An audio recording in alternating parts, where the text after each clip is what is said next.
Ibu melanjutkan materi, ada beberapa yang akan Ibu sampaikan sehubungan dengan kurikulum.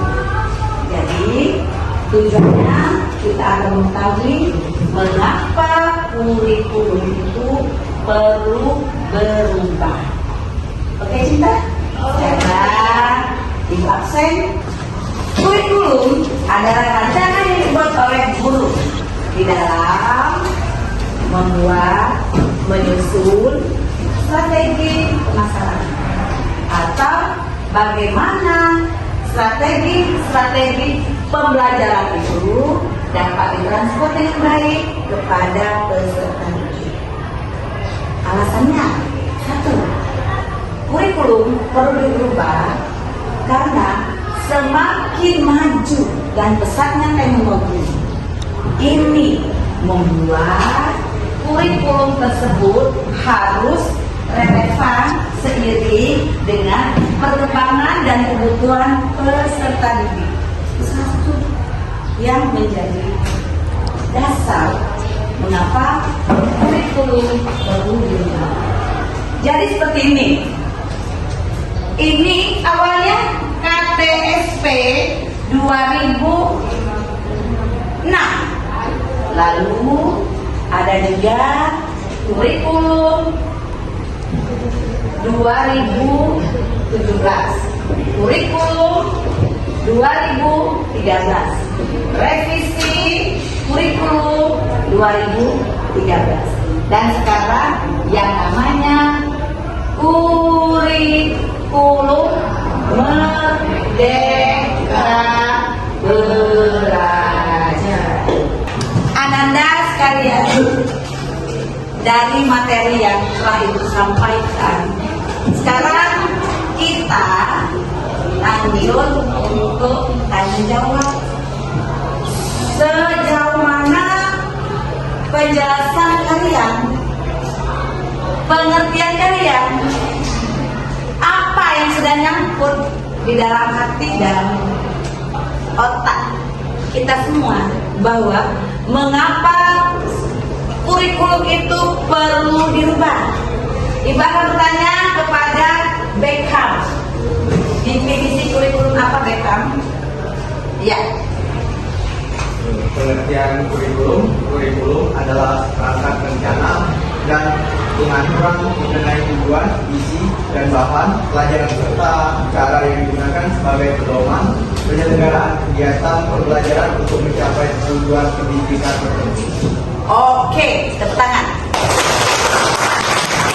Berarti sistem pendidikan nasional mencerdaskan kehidupan bangsa dan ikut melaksanakan ketertiban dunia. Dan kurikulum ini guru yang membuat, namun semuanya tidak lepas dari apa yang menjadi kebutuhan dari siswa dan mencapainya apa yang ingin diharapkan. Nah, Ibu tanya lagi, mengapa kurikulum itu alasannya perlu diubah? Mana Raka? Ya, Raka silakan. Baik, yang pertama itu agar pelajaran Iya, pembelajaran relevan dengan perkembangan zaman. Yang kedua? Yang kedua, jadi agar dapat belajar siswa. Oke, lanjut. Dan yang ketiga, yang agar dapat menyiapkan generasi masa mendatang ya, dengan visioner. Betul. Betul. Nah, sekarang ada isu terkini terkait perubahan kurikulum tersebut. Ibu mau tanya dengan Vera. Silakan Vera. Isu terkini yaitu perubahan iklim global, teknologi digital, transportasi budaya, dan industri multinasional. Oke, kalau belajar berarti sudah jelas ya. Dan 3 pilar pendidikan, artinya 3 pilar pendidikan. Pertama ada orang tua, kedua ada sekolah, yang ketiga yang terakhir ada masyarakat. Tepuk tangan untuk semuanya. Lalu pertimbangan di dalam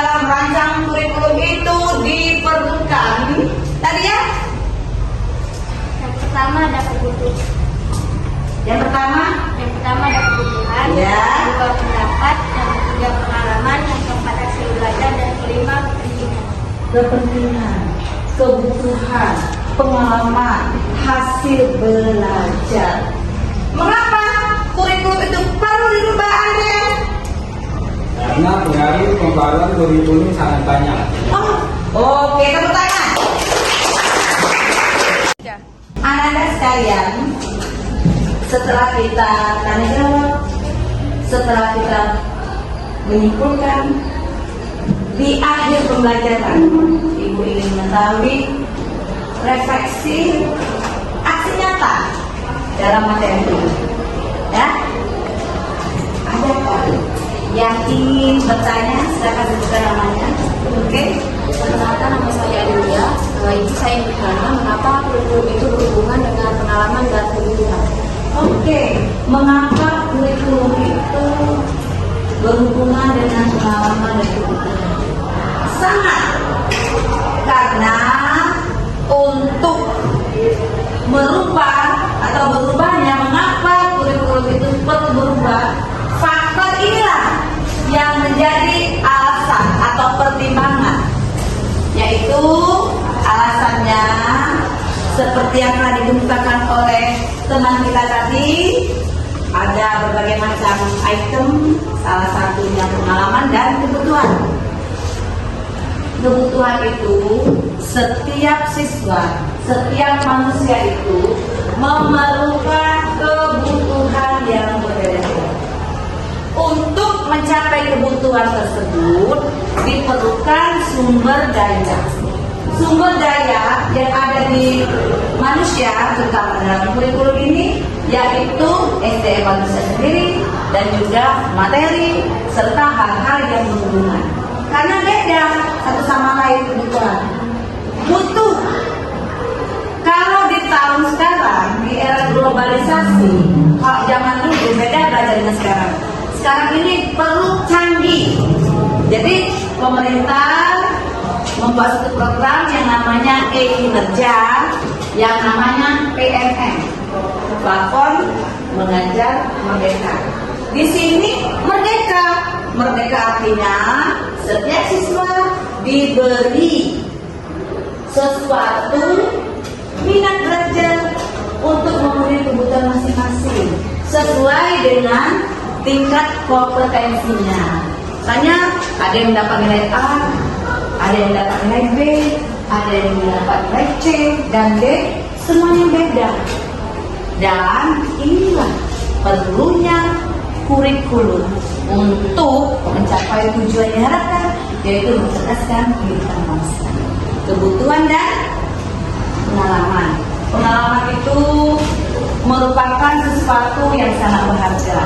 Sebab selain pendidikan, diperlukan skill atau pengalaman supaya kita bisa menjadi lebih baik dan menjadi lebih hebat. Merdeka artinya merdeka mengajar dan merdeka belajar. Oke, sebelum kita mengakhiri materi pada hari ini, apakah ada yang akan menyimpulkan materi pada hari ini? Silakan angkat. Ya, silakan simpulannya. Simpulan pada pembelajaran dan penjelasan tentang kurikulum itu bersifat dinamis dan Iya. tidak mengikuti perkembangan zaman. Jadinya kurikulum Merdeka Belajar itu sangat cocok untuk diaplikasikan pada zaman ini, karena siswa itu lebih memikirkan tentang teori dan juga praktek. Oke, tepuk tangan. Tambahin lagi ya, tambahin. Silakan Eka Putri, silakan tambahin lagi. Simpulan tambahin lagi. Kurikulum ini bersifat dinamis, Iya. terus dikembangkan atau diadaptasi sesuai dengan pelajaran sekarang di era digital dan ini. Kita akan semakin fokus belajar karena menggunakan teknologi yang terkini dan akan membuat anak menjadi lebih antusias untuk belajar. Artinya, di dalam kelas, guru, siswa, kurikulum berkolaborasi, bersinergi bekerja sama, sama bekerja untuk mencapai tujuan yang diharapkan sehingga suasana belajar di kelas lebih menyenangkan. Oke Cinta, terima kasih. Sampai bertemu di materi selanjutnya. Ibu absen ya. Assalamualaikum warahmatullahi wabarakatuh.